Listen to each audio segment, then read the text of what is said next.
আমার নবী কয় লা ইয়াদখুলুল জান্নাতা মান্নানুন ওয়ালা আকুন ওয়ালা ইউদমিনুল খামরি। ও দুনিয়ার মানুষ, নামাজ পড়ছো, রোজা রাখছো, হজ করছো, যাকাত দিছো, কিন্তু এই তিনটা অভ্যাস তোমার মধ্যে আছে, তুমি কখনো জান্নাতের মধ্যে যাইতে পারবা না। ওই তিন শ্রেণীর লোক কারা? আমার নবী বলেন লা ইয়াদখুলুল জান্নাতা, তিন শ্রেণীর লোক কখনো জান্নাতে যাইতে পারবে না। এক নম্বরে হলো আল মান্নানুন। এইটা বাবা আমাদের কদমতলির কোনো মান্নান ভাই নয়, ওই মান্না হলো যারা নাকি দান খয়রাত করে, দান খয়রাত করার পরে পরে খোটা দেয়, ওই ধরনের লোক জান্নাতের মধ্যে যেতে পারবে না। দান করে মানুষকে সহযোগিতা করে করার পরে খোটা দেয়, এইরকম লোক আছে নাকি নাই? দ্বিতীয় নাম্বার, আমার নবী বলে দুনিয়ার মানুষ ওয়ালা আকাতুন, পিতা মাতার অবাধ্য সন্তান। এ যুবক, নামাজ পড়ো, রোজা রাখো, হজ করেছো, যাকাত দিয়েছো, ইসলামের কাজ পঙ্খানুভাবে তুমি আদায় করেছো রে বাবা, কিন্তু আব্বা আম্মার হক আদায় করো নাই, আব্বা আম্মার সঙ্গে ভালো ব্যবহার করো নাই, আব্বা আম্মার অবাধ্য হয়ে গেছো। আমার নবী কই উম্মত, তোমার জন্য আল্লাহর জান্নাত হারাম হয়ে গেছে। তিন নাম্বার, ওয়ালা ইউদমিনু খামরিন, যেই মানুষগুলার নেশা করে, নেশা আছে না নাই? আমাদের সমাজে নেশা আছে না নাই? এ বন্ধু, নেশাখোরদের জন্য এখন রাত্রিবেলা যদি হাঁটতে যান, দেখবেন একটা চাকু বাইর করে গলার মধ্যে ধরে কইব যা আছে দিয়া দে, আছে না না? হ্যাঁ, যাওই ফাগিয়া একটা বাবা খাইব, ঠিক না বেঠিক? এই জন্য নবীর হাদিস, ওই তিন শ্রেণীর লোক কখনো জান্নাতের মধ্যে যেতে পারবে না। বাবা আমরা দান করি আবার খুঁটাও দেই, কিন্তু বাবা নবীর সাহাবীরা দান করেছে, খুঁটা দেই নাই। কেমন দান করেছে বাবা একটু শুনেন, একটু শোনার চিন্তা করেন। আমার নবীর সাহাবী হযরতে উসমান রাদিয়াল্লাহু তাআলা আনহু, উনি বড় ধনী ছিলেন, ওনার নাম ছিল উসমান গনি, মানে শিল্পপতি। আমার নবীর দরবারে একদিন একটা গরিব সাহাবী আইসা হাজির হয়ে গেছে, ডাক দিয়া কই ইয়া রাসূলুল্লাহ, ইয়া হাবিবাল্লাহ, নবী গো, ও দয়ার নবী, মায়ার নবী, আমি বড় অসহায়, আমি বড় গরিব, আমার ঘরের মধ্যে কোনো খাবার নেই গো নবীজি, আমি আপনার দরবারে এসেছি, আপনি আমাকে কিছু সাহায্য করেন। আমার নবী কই উম্মত, আমার কাছে কোনো সাহায্য নাই, এই মুহূর্তে আমি তোমাকে কোনো কিছু দ্বারা সাহায্য করতে পারবো না। আরে উম্মত, তুমি যাও যাও, আমার সাহাবী হযরতে উসমান গনির কাছে চলে যাও, উসমান রে গিয়া বলবা উসমান যেন তোমাকে কিছু সাহায্য করে দেয়। আপনাদের কাছে প্রশ্ন, দুজাহানের বাদশা নবী, যেই নবীরে না বানাইলে আল্লাহ দুনিয়া বানাইতো, আসমান বানাইতো না, আল্লাহ তাআলা জান্নাত জাহান্নাম বানাইতো না, আরশ আজিম লৌহ কলম কোনো কিছুই বানাইতো না, এই নবী যদি ইচ্ছা করত এই গরিব সাহাবীর হাতে কিছু দিতে পারতো কি পারতো না? আল্লাহর কাছে চাইলে আল্লাহ কি হাবিবকে খালি ফাটাইতো? খালি কখনো ফিরাইতো? আপনার জন্য বানায় আছে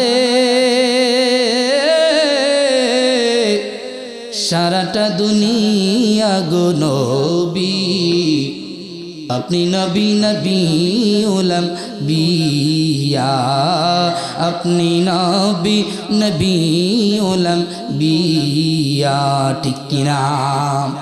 আমার নবী গরিব সাহাবীরে পাঠাইলো হযরত উসমানের দরবারে। গরিব সাহাবী হযরত উসমানের দরবারের মধ্যে চলে গেলেন। উসমানের বাড়ির উঠানের মধ্যে যাইয়া দেখি বাবা হযরত উসমান খেজুর গাছ থেকে কয়টা খেজুর মাটির মধ্যে পড়ছে, মাটি ভরা ময়লা যুক্ত খেজুরগুলা উসমান দুয়ে দুয়ে দুয়ে দুয়ে আলাদা একটা পাতিলের মধ্যে রাখতেছে।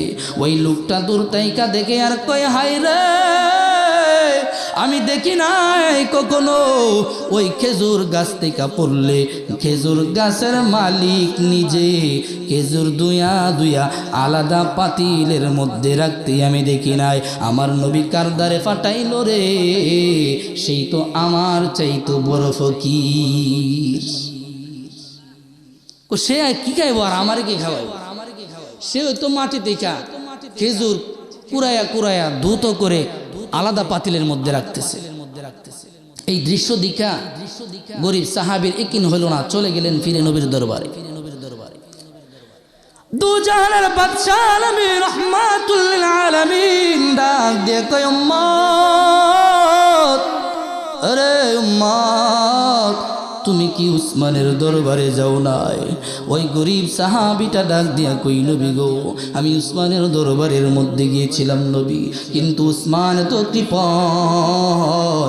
আমি যাইয়া দেখি উসমান নিজে ওনার গাছ থেকে যেই খেজুরগুলা পড়ছে, মাটিযুক্ত ময়লাযুক্ত খেজুরগুলা দুয়ে দুয়ে আলাদা পাতিলের মধ্যে রাখতেছে।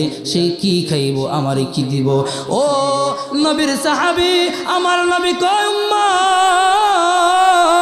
তুমি উসমান রে চিনো নাই? তুমি আবার যাও, আবার গিয়ে উসমানের কাছে তুমি বলো উসমান তোমাকে কালি হাতে ফিরাইবে না। নবীর কথা শুই না সাহাবী আবার চলে গেলেন উসমানের বাড়িতে। এবার বাড়ির গেটের মধ্যে যাইয়া দেখে রে বাবা, বাড়ির মধ্যে একটা চিল্লা চিল্লি চলতেছে। হযরত উসমান রাদিয়াল্লাহু তাআলা আনহু ওনার কর্মীগুলারে জোরে জোরে ধমকাইতেছে। উনি ভাবলেন হায় রে, কারণ কি? উনি গেলেন, গিয়া একটা মানুষকে জিজ্ঞেস করলেন কি হয়েছে, কি হয়েছে? ওই লোকটা বললেন, আর ভাই কোয়েন না, হযরত উসমান এমন লোক, ওনার ঘরে আমরা কর্মচারী, ওনার ঘরের কুপির শৈলটাই একটু বাড়াইছি, ওই জন্য আমাদেরকে জোরে জোরে ধমকাইতেছে। কুপি চিনুন তো? কুপি, হ্যাঁ, ওখানে এখনের দিনের পোলাপাইন চিনবে না। কুপি হারিকেন এখন বিলুপ্তির দিকে, ঠিক কিনা? কপি হারিকেন এখন বিলুপ্তির দিকে। আগে একটা সময় মা বোনেরা সন্ধ্যায় এইগুলা ভালো করে মোছামুছি করে তেল বইরা রাখতেন, সন্ধ্যার পরে জ্বালাইতেন, ঘরের মধ্যে আলো দিতেন, ঠিক কিনা? তো উসমানের ঘরের মধ্যে, বাড়ির মধ্যে কুপির শৈলটা একটু বাড়াইছে। বাড়ানোর কারণে হযরত উসমান রাদিয়াল্লাহু তাআলা আনহু ওনার কর্মীদেরকে ধমকাইতেছে। এই ধমকানি শুই না এই বেচারা কই, আগে আইছিলাম দেখি খেজুর টু খাই, এখন কুপির শৈলটা একটু বাড়াইছে দিকে তাদেরকে ধমকাইতেছে। এ বেটার কি আছে আর আমারে কি দিব? এ বেটার কি আছে, আমারে কি দিব? যাই, চলে যাই, দরকার নাই। চলে গেলেন নবীর দরবারে। আমার নবী ডাক দিয়া কই, উম্মত শুনো শুনো, তুমি কি উসমানের দরবারে যাও নাই? কই গিয়েছিলাম গো নবী। ইয়া রাসূলুল্লাহ, ইয়া হাবিবাল্লাহ, নবী গো, আমি যখন উসমানের দরবারের মধ্যে গেলাম, এখন যাইয়া দেখি গো হযরতে উসমান ওনার কর্মচারী গুলারে ধমকাইতেছে, মাথা বড় গরম। ওই মেজাজ গরম হওয়ার কারণে আমি ওনার কাছে কোনো কিছু চাই নাই। আমার নবী কই, তুমি আবার যাও উসমানের কাছে গিয়া সাহায্য চাইবা, বলবা দু জাহানের নবী রাহমাতুল লিল আলামিন বলেছে আমাকে সাহায্য দেওয়ার জন্য। ওই লোকটা তিনবারের মাথায় চলে গেলেন, যাইয়া দেখে হযরত উসমানের বাড়ির উঠানের মধ্যে তুলা আনারছে। তুলা চিনি তো? হ্যাঁ, তুলা একটা হালকা জিনিস, হালকা বাতাস আসলেই বাতাসে উড়ে, ঠিক কিনা? ওই তুলাগুলির উপরে জাল দেওয়া, কিন্তু জালের ফাঁক ফুকর দিয়া ছোট ছোট তুলার টুকরাগুলো যখন বাতাসে উঠতেছে, ওই লোকটা তাকাইয়া দেখে হযরতে উসমান ওই ছোট ছোট তুলাগুলারে লাফাইয়া লাফাইয়া দৌড়ে দৌড়ে এক জায়গায় জমা করতেছে।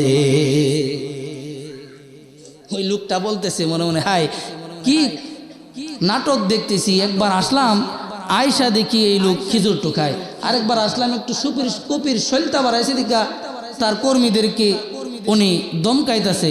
এখন আয়সা দেখি আর এক অবস্থা, কি একটু তুলা বাতাসে বেরা যাইতেছে, কেটে গেলে কি ওনার তো ধন সম্পদের অভাব নাই, এত কৃপণ, এই তুলাটারে লাফায়া লাফায়া জমাইতেছে। আসলে এটা কি কৃপণতা নাকি, এটা কি কৃপণতা নাকি হলো অপচয়ের বিরুদ্ধে কাজ করা? ইসলাম বলেছে আপনার যতটুকু প্রয়োজন আপনি ব্যবহার করেন, ইউজ করেন, কিন্তু অপচয় করা যাবে। লোকটা ভাবতেছে হযরতে উসমান হলো কৃপণ, কিন্তু বাবা না না, হযরত উসমান অপচয়ের বিরুদ্ধে কাজ করতেছে। ওই লোকটা দেখলেন, দেখা আবার নবীর দরবারে চলে গেলেন। নবীর দরবারে যাওয়ার পরে ওই লোকটাকে আমার নবী জিজ্ঞেস করি, ও উম্মত, উম্মত রে, তুমি কি উসমানের দরবারের মধ্যে যাও নাই রে উম্মত? ওই লোকটা ডাক দিয়া কয়, ইয়া রাসূলুল্লাহ, ইয়া হাবিবাল্লাহ, নবী গো, আমি উসমানের দরবারে 3 বার গিয়েছি। প্রথমবার গিয়া দেখি এমন কৃপণ লোক আমার জীবনে কোনোদিন দেখি নাই। ওনার নিজের গাছ থেকে খেজুর পড়ছে, ওই খেজুরগুলা টুকাইয়া টুকাইয়া আলাদা বালতির মধ্যে রাখতেছে। দ্বিতীয়বার গিয়া দেখলাম কর্মীগণ একটু কপির শৈলতা বাড়াইছে বইলা কর্মীগুলারে দুমকাইতেছে। ইয়া রাসূলুল্লাহ, নবী গো, তৃতীয়বার গিয়া দেখলাম ওই কৃপণ লোকটা উঠানের মধ্যে তুলা আনারছে, ওই তুলাগুলা বাতাসে উঠতেছে, একটু একটু অল্প অল্প তোলা, ওই তুলাগুলার লাফাইয়া লাফাইয়া জমাইতেছে। ইয়া রাসূলুল্লাহ, নবী গো, উসমানের জায়গায় যদি আমি হইতাম আমি কখনো এই কাজ করতাম না। আমার নবী ডাক দিয়া কই, উম্মত, তুমি যে 3 বার গেলা, 3 বারের কোনো একবার কি আমার উসমানের সঙ্গে সালাম বিনিময় করছুনি? সালাম? ওই নবী গো, না, আমি সালাম বিনিময় করি নাই গো নবী। আমার নবী ডাক দিয়া কই, উম্মত, তুমি বড় ভুল করে ফেলেছ রে উম্মত। তুমি যদি সালাম দিতা তাইলে হাল হাকিকত জানতো, উসমান তোমারে সাহায্য করতো। কথা কোন ঠিক না বেটি? সালামের প্রচলন আমাদের সমাজে আসেনি? হ্যাঁ, একজন আরেকজনকে দেখলে হিংসা করি, এই মিয়া হে না আমার সালাম দিত, হে আমার বয়সে ছোট, হে আমার সালাম দিব, আমিও সালাম দিতাম। আছে নাকি নাই? কিন্তু নবীর সুন্নত আদর্শ কি ছিলেন? নবী করিম সাল্লাল্লাহু আলাইহি সাল্লাম ছোটদেরকে শুধু সালামই দিতেন না, মুচকি হেসে আগে আগেই সালাম দিতেন। কন্যা সুবহানাল্লাহ। মিশকাতুল মাসাবিহির মধ্যে হাদিস কানা এসেছে, আসসালামু ক্বাবলাল কালাম।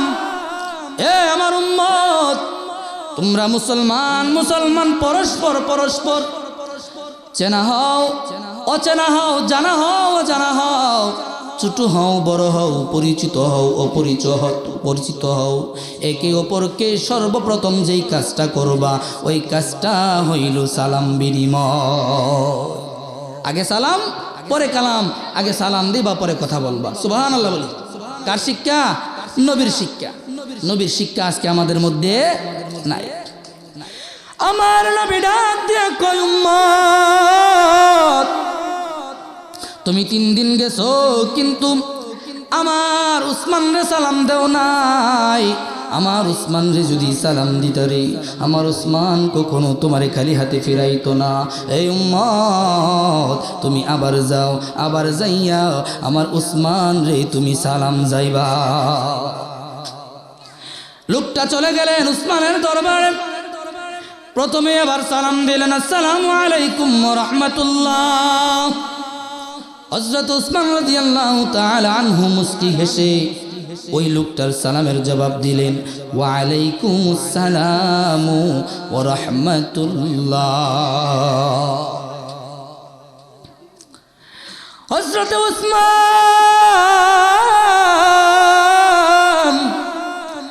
ডাক দিয়া কয়, আরে ভাই, ও আল্লাহর বান্দা, আমি আরো 3 বার তোমারে দেখছি, আমার দরবারের মধ্যে তুমি আসছো, কিন্তু আমার হাতে কাজ থাকার কারণে তোমার খোঁজ খবর নিতে পারি নাই, হাল হাকিকত জানতে পারি নাই। এ আল্লাহর বান্দা, তুমি কিসের জন্য এসেছো আমাকে একটু বলো, তোমার কি প্রয়োজন? আমি যদি পারি তোমার প্রয়োজন মিঠাই দেব। এবার লোকটা মনে মনে কয়, নবীজি কইছে উসমান ভালো মনের মানুষ, একটু একটু প্রমাণ মিলতেছে কিনা? হ্যাঁ, আসলে লোকটা ভালো মনের মানুষ। আচ্ছা, যেহেতু লোকটা আমাকে আশ্বাস দিছে, তাহলে লোকটার কাছে আমি আমার সমস্যার কথা বলতে পারি। নবীর গরিব সাহাবী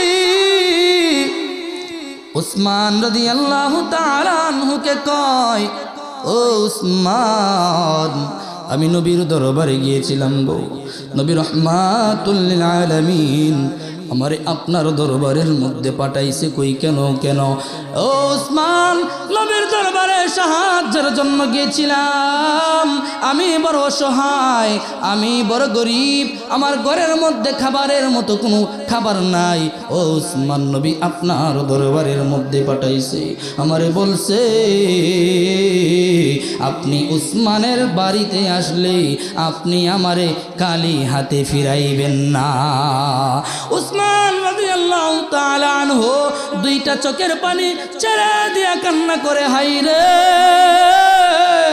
ও জগতের মানুষ যেই নবী চাইলে সমস্ত দুনিয়া হাতের মধ্যে দিতে পারে ওই নবী কোনো কিছু না দিয়া আমি উসমানের দরবারে পাঠাইছে আমি উসমান কি দিয়া তারে সহযোগিতা করব আমার নবী যদি কইতো উসমান তোমার জীবনটা তুমি আমার কদম মোবারকে কুরবান করে দাও আমি উসমান আমার জীবনটাও কুরবান করে দিতে রাজি আছি কলিজা টুকরা করে দেব যদি নবী তুমি চাও পলকে জীবন দিয়ে দেব যদি নবী তুমি চাও ওগো আর জি আমার এ জীবনে আর জি আমার এ জীবনে একবার দেখা দাও হাবিবি ইয়া রাসূলুল্লাহ হাবিবি ইয়া হাবিবাল্লাহ হাবিবি ইয়া রাসূলুল্লাহ হাবিবি জাহেলিয়া যুগে যদি এই জীবনটা পেতাম নবী আপনার নূর চেহারা আপন চোখে দেখিতাম গো আপন চোখে দেখতাম ঠিক না বেঠিক কলিজা টুকরা করে দেব যদি নবী তুমি চাও পলকে জীবন দিয়ে দেব যদি নবী তুমি চাও ওগো আর জি আমার এ জীবনে একবার দেখা দাও হাবিবি ইয়া রাসূলুল্লাহ হাবিবি ইয়া হাবিবাল্লাহ হাবিবি ইয়া রাসূলুল্লাহ হাবিবি এ কদম তুলির বাবা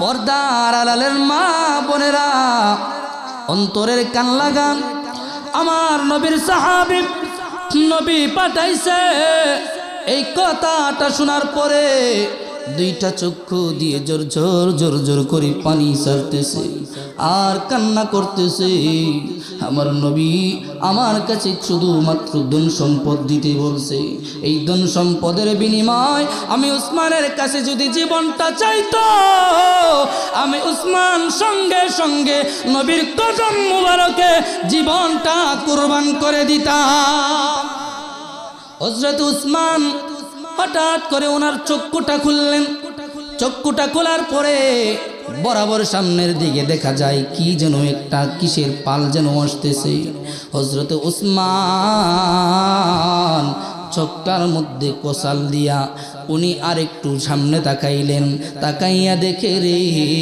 একটা উটের পাল ওনার বাড়ির দিকে আসতেছে আরো ক্লিয়ারেন্সি হওয়ার জন্য উসমান ওই গরিব সাহাবীটাকে বলেন এ আমার ভাই সামনের দিকে তাকাইয়া দেখো কি আসতেছে এটা কিসের পাল দেখা যায় ওই লোকটা বলে এটা তো দেখা যায় একটা বিরাট বড় উটের পাল হযরত উসমান রাদিয়াল্লাহু তাআলা আনহু ডাক দিয়ে কই ও নবীর সাহাবী ওই উটের পালটা হলো আমি উসমানের যখন কইছে উটের পালটা উসমানের ওই লোকের মনে পড়ে গেছে তিন দৃশ্য মনে আছে নি হ্যাঁ প্রথমবার গিয়া দেখে খেজুর টোকায় দ্বিতীয়বার গিয়া দেখে কর্মীদেরকে দমকায় তৃতীয়বার গিয়া দেখে তুলা বাতাসে উড়ে যায় লাফায়া লাফায়া এক জায়গার মধ্যে জমা করে মনে মনে কই এই কৃপণ লোকের এত বড় উটের পাল না এটা হতে পারে না এই কিন হয় না ওইখানে আমার সেনাপতি আছে ওনারে গিয়া বলবা ও ওই উটগুলারে আমি সিরিয়ার মধ্যে পাঠাইছিলাম বাণিজ্যের কাজে। বাণিজ্য শেষ করে সমস্ত উটগুলা আবার আমার বাড়ির দিকে আসতেছে। প্রত্যেকটা উটের পিঠেই মালামাল আছে। তোমার যেই উটটা পছন্দ হয় আমার সেনাপতিরে বলবা ওই উটটা যেন তোমাকে আলাদা করে দিয়ে দে। হযরত ওসমান যখন এই কথা বলল, লোকটা জায়গা থেকে নড়ে না। কারণ কি, সে আশ্বস্ত হতে পারে নাই, এখনো নিশ্চিত হতে পারে নাই যে এই কৃপণ লোকের এত বড় উটের পাল মুখে কইলো আর আমি গেলাম, পরে যদি না পাই, এরকম চিন্তা। হযরত ওসমান ওনার মনের ভাবটা বুঝতে পারলো। হযরত ওসমান মনের ভাবটা বুঝার পরে রে বাবা একটা কলম আর খাতা নিল। কলম আর খাতা নেওয়ার পরে খাতার মধ্যে লিখলো, রে বাবা ও আমার সেনাপতি শুনো, আমি যেই লোকটারে পাঠাইলাম ওই লোকটার যেই উটটা পছন্দ হয় ওই উটটা তুমি ওই লোকটারে তুমি দান কইরা দিবা। এবার লোকটা ভাবতেছে এখন ঠিক আছে, এখন কি আছে, ঠিক আছে। কারণ কি, এতক্ষণ সে মুখে বলছিল, এতক্ষণ সে কি করছিল, মুখে বলছিল। এখন একটা কাগজে লিখে সিগনেচার দিয়ে দিছে। এই সিগনেচার মধ্যে, এই কাগজের মধ্যে হযরত উমরের কি, উসমানের কি আছে, সিগনেচার আছে। তো সিগনেচার যেহেতু আছে, আমি যদি উট না পাই এই কাগজটা তো নবীর দরবারে গিয়ে আমি দেখাতে পারবো, পারবো কি পারবো না?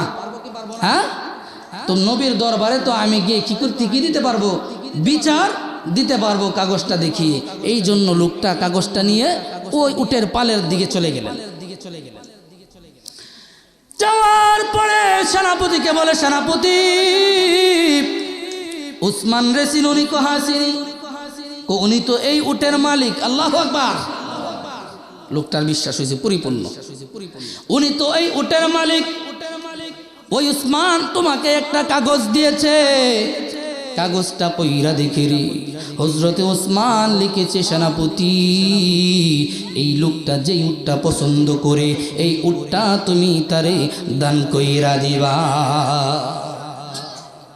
অর্ডার কার? হযরত ওসমানের। লোকটারে বলে তোমার যেই উটটা পছন্দ হয় তুমি নাও। লোকটা সামনে থেকে পিছনে একটু জেড সকল গুলা উট দেখে কোনোটাই পছন্দ হয় না। আবার সামনে চলে আসলেন, সামনে আইসা বলে সামনের উটটা আমারে দিয়া দাও। সামনের উটটা আমার পছন্দ হয়েছে। সেনাপতি কই মনে মনে ভাবে সামনের উটটা যে দিমু বেজাল তো আছে, আছে নাকি নাই? উট কিন্তু গরুর পাল, গাদার পালের মতো হাঁটে না, একটা সারিবদ্ধভাবে হাঁটে। একটা পাল ধরে দলবদ্ধভাবে হাঁটে না, একটা সারিবদ্ধভাবে হাঁটে। একের পর এক, প্রথমটা যেদিকে যায় পরের গুলো সেই দিকে যায়। সে মনে মনে ভাবতেছে, লেখা আছে এক উটের কথা, এখন যদি সামনেরটা দিয়ে দেই সবগুলাই চলে যাবে। তো তুমি একটু দাঁড়াও, আমি উসমানের দরবার থেকে আসি। সেনাপতি দূর মাইরা উসমানের দরবারে চলে গেল। রে বাবা ডাক দিয়া কই, উসমান ও নবীর সাহাবী, যে লোকটারে পাঠাইছেন এই লোকটা যে উটটা পছন্দ করছে উটটা হলো একবারে প্রথম সারির উট। উটটা যদি আমি তারে দান কইরা দে এই উটটার সাথে সমস্ত উটগুলা তার দলে চলে যাবে। হযরত ওসমান রাদিয়াল্লাহু তাআলা আনহু ডাক দিয়া কয়, ও সেনাপতি শুনো, এটা আমার অর্ডার নয়, তাকে কিছু দিতে হবে। মদিনার কামলিওয়ালা নবী রাহমাতুল লিল আলামিনের কথা, রাহমাতুল লিল আলামিনের অর্ডার। একটা কেন রে, শত উট কেন রে? আমি উসমানের সকল উট যদি চলে যাই তুমি আর দেরি কইরো না, ওই উটটাই তারে তুমি দিয়া দাও। এই জন্য কবি বলেন, বাড়ি গাড়ি নারী নিয়ে দুনিয়া পাগল, যশ কীর্তির বাড়াবাড়ি চলছে অনর্গল, ঠিক কিনা? নারী বাড়ি যশ কীর্তির নাই রে কামনা, নবীর জিয়া রতে যাব এই তো বাসনা, সেই বাসনা পূর্ণ হবে দেখলে মদিনা, সেই বাসনা পূর্ণ হবে দেখলে মদিনা। আমরা যাব মদিনা, চোখে দেখব মদিনা, আমার জান মদিনা, আমার প্রাণ মদিনা। সেই জায়গাটির নাম হলো সোনার মদিনা, সেই জায়গাটির নাম হলো সোনার মদিনা। ঠিক না বেটি? জগতের মানুষ কেমন দান করেছে উসমান। উট একটার পিছনে সবগুলা উট চলে গেল। উসমান কই যাক যাক, এটা হলো দান, এটা তার তাকদীরের মধ্যে ছিল। ঠিক না বেটি? এমন ভাবে দান করতে হবে, সম্পদের মায়া করা যাবে না। ডান হাতে দান করবেন, বাম হাত টের পাবে না। দান করে কুঠা দেওয়া যাবে না। ও কদমতলী আলগাহাটির বাবা, দান কইরা যদি কুটা দাও, তুমি যতই দান করো না কেন রে বাবা, তোমার স্থান জান্নাত হবে না, তোমার স্থান হবে জাহান্নাম। ঠিক না বেটি? হাদিসের 2 নম্বর স্টেপ, ওয়ালা আকাতুন, পিতামাতার অবাধ্য সন্তান। পিতামাতার অবাধ্য সন্তান কখনো জান্নাতে যাবে না। আমার নবী রহমাতুল লিল আলামিন বলেন, মায়ের চেহারার দিকে যদি একটাবার ভালোবাসা নিয়ে তাকাও, ও উম্মত, তোমার একটা কবুল হজের সওয়াব হয়ে যাবে। যেই হজ করতে তোমার টাকা লাগবে না, পয়সা লাগবে না, যে হজ করতে ভিসা লাগবে না, পাসপোর্ট লাগবে না। ও জগতের মানুষ, শুধু একটা বার অন্তর থেকে মার চেহারার দিকে তুমি মায়া নিয়ে তাকাও, আমার আল্লাহ তোমার আমল নামায় একটা কবুল হজের সওয়াব দিয়ে দিবে। এই কথাটা শোনার পরে সাহাবীরা জিজ্ঞেস করি, ইয়া রাসূলুল্লাহ, ইয়া হাবিবাল্লাহ, নবী গো, আমরা যদি দৈনিক 100 বার তাকাই, আমার আল্লাহ কি 100 হজের সওয়াব দিবেনি? আমার নবী ডাক দিয়ে কই, উম্মত,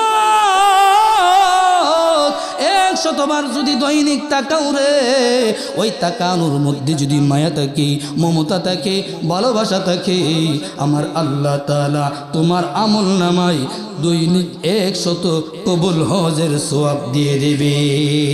জান্নাতের চাবি আমার মা, মা গো, জান্নাতের চাবি আমার মা, জান্নাতের কন্যা আমা গো, জান্নাতের চাবি আমার মা। খারাপ লাগতেছে বাবারা। এ জগতের মানুষ, আব্বা আম্মার যখন বৃদ্ধ হয়ে যায়, ছেলেগুলা যখন বড় হয়ে যায়, আব্বা আম্মা চিনে না চিনেনি, বউ তো কনাপন হয়ে যায়, পিতা মাতা পর হয়ে যায়, বাবারে কই বুড়া আর মারে কই বুন্নি। ও কদমতলীর বাবা, ও যুবক শুনো, তোমার মা কত কষ্ট করে তোমার দুনিয়ার জমিনে আনছে। এ যুবক, মাঘ মাসের শীতের রাতে তুমি যখন ঘুমাও, ওই ঘুমের মধ্যে যখন প্রস্রাব করো রে, মা ভিজা বিছানার মধ্যে শুয়া শুয়া তোমারে শুকনা জায়গার মধ্যে রাখে। ঠিক না বেটি? এই মাঘ মাসের শীতে যখন তুমি অসুস্থ হও, তুমি বিছানায় ঘুমাও, তোমার বাবাও পাশে ঘুমায়, তোমার ভাইও ঘুমায়, দুনিয়ার সকল মানুষ ঘুমায়, কিন্তু তুমি হঠাৎ করে চাইয়া দেখবা ওই মা দুঃখিনী ঘুমাই না, মা দুঃখিনী এখনো জেগে জেগে তোমার মাথার মধ্যে হাত বুলায়। ওরে হাতে পায়ে তেল মাই কামাই দিলেন শক্ত করি, পোষা পায়খানা আমি মায়ের কুলে করি, তবু না মারাগ হইল বিজল গুয়ে মুতে, আমার শুকনাই রাখিয়া মাই তাকে বিজাতে। ওরে অসুখ হলে দেখি ছাই, আমার মাই রইছে বিছানায় বইয়া রে। ঠিক কিনা? ওরে অসুখ হলে দেখি চাইয়া, আমার মাই রইছে বিছানায় বইয়া রে, বলে আল্লাহ নাও গো আমায় সন্তানের নিও না, দুঃখের দরদি আমার জনম দুঃখী মা, গর্ভধারিণী মা, জনম দুঃখিনী মা, দুঃখের দরদি আমার জনম দুঃখী মা। ঠিক না বেটি? এ বন্ধু, ওই আব্বা আম্মার সঙ্গে নাফরমানি করা যাবে না, আব্বা আম্মার শুকরিয়া আদায় করতে হবে। ঘোষণাকার আমার আল্লাহ বলে, আনিশ করলি এ আমার বান্দা, আমি আল্লাহর শুকরিয়া আদায় করো। ওয়ালি ওয়ালিদাইক, তোমার পিতা মাতার শুকরিয়া আদায় করো। ঘোষণাকার আল্লাহ বলেছেন, আমি আল্লাহর শুকরিয়া আদায় করো, আমি আল্লাহর শুকরিয়া আদায় করি, তোমার পিতা মাতার শুকরিয়া আদায় করো। এই বাবা পিতা মাতার অবাধ্য যদি হও, দুনিয়ার জীবন আখিরাতের জীবন বরবাদ হয়ে যাবে। ঠিক না বেটি? বনি ইসরাইলের একজন আল্লাহর ওলি, ওই আল্লাহর ওলি উনি যখন ওনার মার খেদমত করতেন, হঠাৎ করে উনি ওই বনি ইসরাইলের আল্লাহর ওলি একটা পাহাড়ের মধ্যে একটা খানকা বানাইলেন। ওই আল্লাহর ওলির নাম হলো হযরত জুরাইজ। নাম কি? জুরাইজ। উনি নামাজ পড়তেও কম পড়ে নাই, রোজা রাখতেও কম রাখে নাই, মার খেদমত করতেও কম করে নাই, কিন্তু একটা জায়গায় একটু ভুল করেছিল রে বাবা। আল্লাহর মস্ত বড় একজন ওলি রে বাবা, পাহাড়ের মধ্যে একটা খানকা বানাইয়া আল্লাহর তারাশ করি, আল্লাহর ইবাদত করে। ও জগতের মানুষ, হাদিসের মধ্যে আসছে, জুরাইজের আম্মা একদিন ওনার খানকার দরজার মধ্যে গিয়ে ডাকে, জুরাইজ আনা উম্মুকা কাল্লিমনি, আমি তোমার মা, আমি তোমার মা, আমার সাথে কথা বলো। জুরাইজ ওই সময় নফল নামাজের মধ্যে দাঁড়ানো। জুরাইজ মনে মনে ভাবে, হাই রে, আমি এখন নফল নামাজে আল্লাহর সামনে দাঁড়ানো আছি, আমি কি আল্লাহর সামনেই টানবো নাকি মার ডাকে সাড়া দেব? এই চিন্তা করে পরক্ষণেই উনি বলতেছে, না না, মার ডাকে সাড়া দেওয়ার চাইতে আমার মনে হয় আল্লাহর কুদরতে পায়ে সেজদা করা ভালো কাজ। উনি ভালো কাজ করতেছে না খারাপ কাজ? কথা বলেন, কথা বলেন, ভালো না খারাপ? ভালো, ভালো, ভালো। উনি ভালো কাজ করতেছেন, কিন্তু ভালোর মধ্যেও মা আসছে, মার কথার জবাব দেয় নাই, মা চলে গেলেন। বুখারীর হাদিসেতে একবার, মুসলিমের হাদিসে 3 বার। দ্বিতীয় দিন আবার মা আসলেন, মা আয়েশা ডাকতেছে, জুরাইজ রে, আনা উম্মুকা কাল্লিমনি, আমি তোমার মা, আমার সঙ্গে কথা বলো। এই দ্বিতীয় দিন জুরাইজ নামাজের মধ্যে দাঁড়ানো। জুরাইজ ভাবে, হাই রে, আমার মায়ের ডাকে সাড়া দেওয়ার চাইতে মনে হয় আল্লাহর ইবাদত, এই নফল নামাজটা করা উত্তম। দ্বিতীয় দিনও মা চলে গেল, তৃতীয় দিন আবার মা আসলো, ডাক দিয়া কয়, জুরাইজ আনা উম্মুকা কাল্লিমনি, আমি তোমার মা, আমি তোমার মা, গত 2 দিন আসলাম, তুমি আমার সঙ্গে কথা বলো নাই, আজকে তৃতীয় দিন তুমি আমার সঙ্গে কথা বলো রে জুরাইজ। জুরাইজ মনে মনে ভাবে, আজকে তো আমি আল্লাহর কুদরতি পায়ে সেজদার মধ্যে পড়ে গেছি, আমার মনে হয় মার সঙ্গে দেখা করার চাইতে আমার মনে হয় আল্লাহর কুদরতি পায়ে সেজদা দেওয়া বড় সওয়াবের কাজ। এই কথা ভেবে উনি খানকা থেকে বের হয় নাই। এই 3 দিনের কোনো একদিন ওনার মার খোঁজ নেয় নাই। এই জন্য মা দুঃখিনী এই জায়গার মধ্যে দাঁড়াইয়া কষ্ট পাইছে কি পাইছে না? আরো জোরে কোন না, পাইছে কি পাইছে না? মা দুঃখিনী মনের মধ্যে কষ্ট পাওয়ার কারণে আল্লাহর দরবারে 2টা হাত তুইলা দোয়া করি, আল্লাহ ও রব্বুল আলামিন, আমার সন্তান আমি জানি সে বড় নয় কি গো আল্লাহ, তোমার বড় আল্লাহ, তোমার বড় পছন্দের ও দয়াল আল্লাহ, কিন্তু আমি মা আমার সন্তানের জন্য একটা বদদুয়া দিয়া যায়, যতদিন পর্যন্ত এই জুরাইজরে কোনো নাফরমান মহিলা, জিনাকারী মহিলার অপবাদ তার উপরে না দিবা, ততদিন পর্যন্ত এই জুরাইজরে মরণ দিও না।